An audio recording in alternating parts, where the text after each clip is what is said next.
Hello one and all, greetings. AKM care YouTube channel पे आपका बहुत बहुत स्वागत है। मैं हूं विमलेश कुमार विभाकर। सीधा बातचीत पे आते हैं और आज की बातचीत फिर से एक कहानी से शुरू करता हूं। जो कहानी मैं अभी आपसे शेयर कर रहा हूं, इस कहानी के बारे में कहा जाता है कि सत्य घटना पे आधारित है। मतलब ये कहानी सत्य है, इस देश का है, उस देश का है। जितने लोग उतनी तरह की बातें हैं।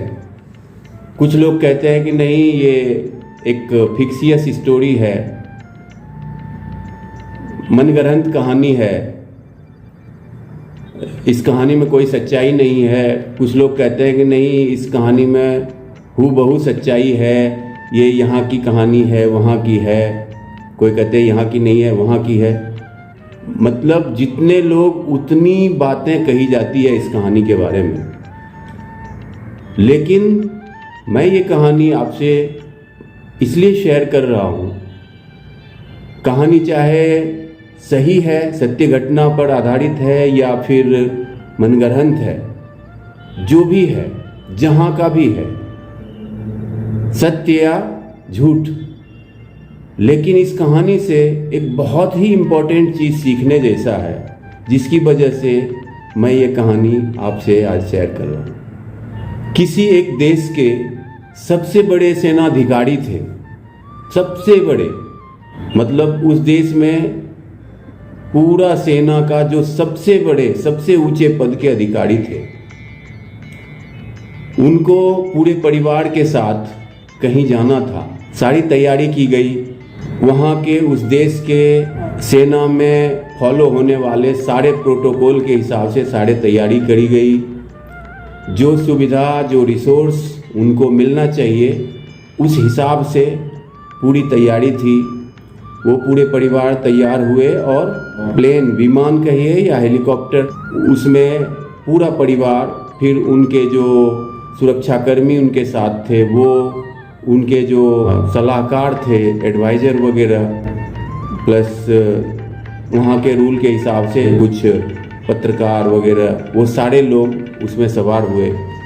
और जहाँ पहुँचना था उनको, वहाँ पहुँचने से कुछ आधे घंटे पहले उस विमान की कह लीजिए या हेलीकॉप्टर की कह लीजिए, दुर्घटना हो गई, क्रैश कर गया वो विमान। और उस दुर्घटना में जितने भी लोग उस विमान में थे, एक भी लोग नहीं बचे। घटना बड़ी दुखद थी और इस घटना के होते ही तरह तरह के जो संचार माध्यम के थ्रू तरह तरह के समाचार उस देश के अलावा दूसरे देश में भी फैलने लगा। हर जगह अलग अलग लोग उस पर कमेंट कर रहे थे। जो चालक था वो ड्रंकन कंडीशन में था, चालक ने कुछ प्रोटोकॉल फॉलो नहीं किया, विमान में कुछ टेक्निकल प्रॉब्लम थे। कुछ लोगों ने ये भी कहा कि वो जिस देश के थे, उस देश में जो सरकार है, उस सरकार और उनके बीच अच्छे रिलेशन नहीं थे, तो सरकार ने ही ये प्लान करके इस तरह का हादसा करवाया है। कुछ ये भी कहा गया कि वो जिस देश के अधिकारी थे, उस देश के जिस भी पड़ोसी देशों के साथ उस देश का संबंध अच्छा नहीं था। उस देश वालों ने कुछ टेक्निकल प्रोसेस से पर्पसली इस तरह का क्रैश करवाया। तो मतलब 2, 4, 10, 50, 100 कयास नहीं, बल्कि हजारों की तादाद में एक से बढ़कर एक अनुमान लगाए जा रहे थे कि ये रीजन था, वो रीजन था।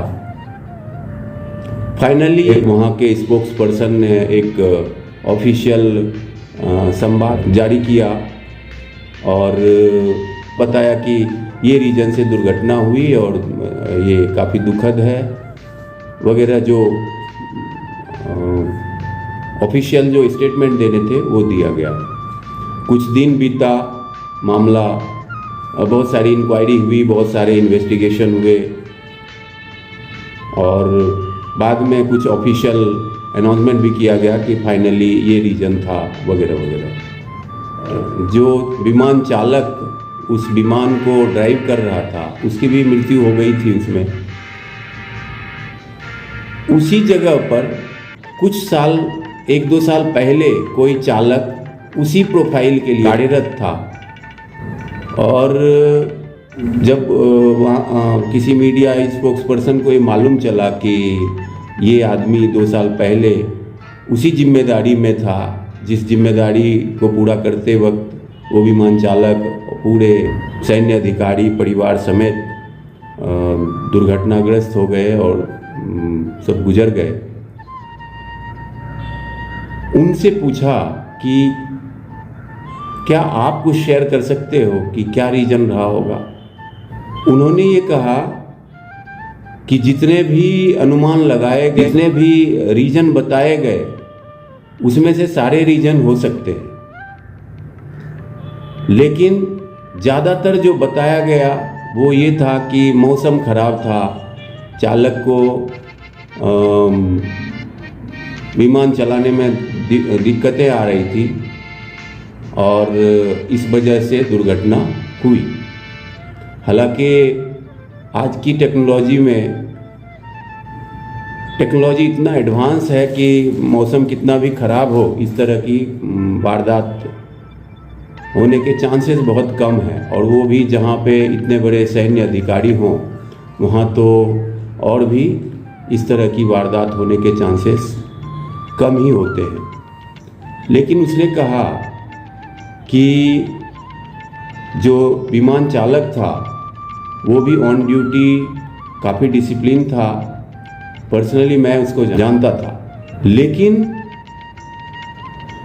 जो सैन्य अधिकारी थे उनका इतना रुबाब था, उनकी इतनी दहशत थी कि उनके सबॉर्डिनेट, उनके जितने भी सलाहकार, एडवाइज़र या उनके जितने भी सुरक्षाकर्मी थे, किसी को वो गट्स नहीं था कि वो कह सके कि मौसम ख़राब है, हमको ये ऑप्शन ना करके ऑप्शन 2 के लिए जाना चाहिए। कुछ ऐसा प्रोटोकॉल होता है कि अगर एक ऑप्शन है कि हम विमान से जाएंगे तो दूसरा कोई अल्टरनेटिव ऑप्शन होता है कि अगर कोई टेक्निकल प्रॉब्लम है, मौसम बहुत ख़राब है, तो दूसरे ऑप्शन से भी जा सकते हैं। वो थोड़ा हो सकता है ज़्यादा समय कंज्यूम होने वाला प्रोसेस हो, बट ऐसा हो सकता है। लेकिन उन्होंने कहा कि मैं श्योर नहीं हूँ, लेकिन एक रीज़न ये भी हो सकता है कि वो अधिकारी इतने रुबाब वाले हैं, किसी के भी ना सुनने वाले हैं, या उनका इतना दबदबा है कि किसी को हिम्मत नहीं है कि वो अपनी बात उनसे कह सके। और चालक को पता था कि मौसम ख़राब है और इस तरह से जाना रिस्की हो सकता है, लेकिन चालक को अपने अनुभव पे पूरा भरोसा था, तो उसने सोचा कि अधिकारी को मना करने से बेहतर है कि मैं और भी कंसंट्रेट ढंग से ड्राइव करूंगा और अपने निर्धारित किए हुए जगह पे मैं पहुंच जाऊंगा।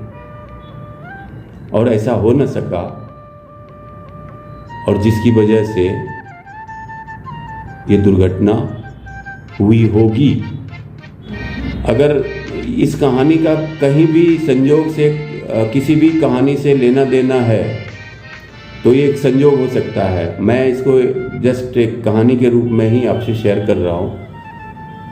और लेकिन इसमें लर्निंग क्या एक लीडर को ऐसा होना चाहिए कि लोग उनको सही चीज़ कम्युनिकेट ना कर पाए, डर की वजह से, दहशत की वजह से? जी नहीं, बिल्कुल नहीं। एक लीडर को ऐसा होना चाहिए, इजीली अप्रोचेबल होना चाहिए कि हर कोई उनको अपनी बात आसानी से कह सके, बेझिझक कह सके। एक सही लीडर को इतना ओपन होना चाहिए। अगर वो जो उस चालक ने कहा और इस बात में सच्चाई है कि वो सेनाधिकारी बड़े रुबाब वाले थे, बड़े दहशत वाले थे, किसी की ना सुनने वाले थे, अगर इस बात में सच्चाई है तो इस कहानी से हमें यही लर्निंग मिलती है कि एक टॉप लीडर को, और हम में से हर कोई हर एरिया में लीडर है। अगर आप शिक्षक हैं और स्टूडेंट को पढ़ाते हैं तो आप स्टूडेंट के लिए लीडर हैं। आप कोई इंजीनियर हैं और आप के नीचे कोई प्रोजेक्ट चल रहा है और आपके नीचे काफ़ी सारे लोग उस प्रोजेक्ट को एग्जीक्यूट करने के लिए रात दिन कोशिश करते हैं, तो उस प्रोजेक्ट के लीडर आप हैं। आप घर में, आपके परिवार में 4 लोग हैं और 4 लोगों का सही से लालन पालन, उनका हर चीज़ रूटीन वे में कैसे हो, इसकी जिम्मेदारी आप ले रहे हो, तो उस घर के लीडर आप हैं। एक लीडर को ऐसा होना चाहिए कि उनके जो भी सबऑर्डिनेट हैं, फॉलोअर्स हैं, वो उनको इजीली अप्रोच कर सके, अपनी बात आसानी से कह सके, भरोसे के साथ कह सके। इस भरोसे के साथ कहे कि यस मैं कह रहा हूँ और वो समझ जाएंगे मैं जो कहना चाहता हूँ, और मैं जो कहूँगा उसके ऊपर वो एक क्विक डिसीजन लेंगे, सही डिसीजन लेंगे। और लोगों का एक्सपेक्टेशन अपने लीडर से ये होता है कि लीडर सही डिसीजन लेंगे और उस डिसीजन के बाद जो परिणाम होगा, अगर परिणाम अच्छा हुआ तो उसकी जिम्मेदारी पूरे टीम की होगी, और अगर डिसीजन गलत हुआ वो जिम्मेदारी लीडर खुद लेंगे। लीडर को ऐसा होना चाहिए, और दुनिया का हर आदमी लीडर है। इसलिए इस कहानी से हम सबको ये चीज़ सीखना चाहिए कि हमारा ईगो, घमंड या दहशत हमारे अंदर नहीं होनी चाहिए। हमारा विचार अच्छा होना चाहिए, हमारे कर्म अच्छे होने चाहिए, और हमारी सोच, हमारा निर्णय ऐसा होना चाहिए जिससे हर किसी का अच्छा हो। हमें क्या पसंद है वो सेकेंडरी होना चाहिए, वो बाद में आना चाहिए। पूरी यूनिट के लिए क्या अच्छा है, पूरी टीम के लिए क्या अच्छा है, वो हमारी सोच होनी चाहिए। और अगर हम इस तरह की सोच रखते हैं तो ही हम एक सही लीडर हैं, तो ही हम टीम को अच्छे से लीड कर सकते हैं। मैं इस घटना को वीडियो के माध्यम से इसलिए शेयर किया ताकि हम, चूँकि छोटे बड़े हम सारे लोग कुछ ना कुछ, हर एक फील्ड में, हर जगह हम सारे लोग, इवन जो हर दिन भीख मांगता है वो भी लीडर है, जिसके पास आसपास के साफ सफाई की जिम्मेदारी है वो भी लीडर है। दुनिया में कोई नहीं है जिसके पास कुछ न कुछ जिम्मेदारी नहीं है, और अगर किसी के पास जिम्मेदारी है तो वो उस जिम्मेदारी के लिए लीडर है। और एक सही लीडर को क्या क्या करना चाहिए, क्या क्या ध्यान रखना चाहिए, क्या क्या अवॉइड करना चाहिए, ये हम सबको सीखना ज़रूरी है। इसके लिए मैंने ये वीडियो बनाया था। अगर इस वीडियो की वजह से, इस चर्चा की वजह से किसी को अगर ये बुरा लगा हो तो मैं क्षमा प्रार्थी हूँ। आप मुझे ज़रूर क्षमा करेंगे। इस कामना के साथ मैं आपसे विदा लेता हूँ। खुश रहें, अच्छे कर्म करें, हर दिन अपने टीम के लिए अच्छा सोचें, और अपने परिवार, समाज, देश, हर किसी के लिए जितना हो सके अच्छा करने की कोशिश करें। खास करके जो मैं हमेशा बोलता हूँ, जितना भी हो सके अपने माता पिता का ज़्यादा से ज़्यादा ध्यान रखें। धन्यवाद और बहुत बहुत नमस्कार। जय हिंद, वंदे मातरम, ओम नमः शिवाय। Thank you so much for your valuable time.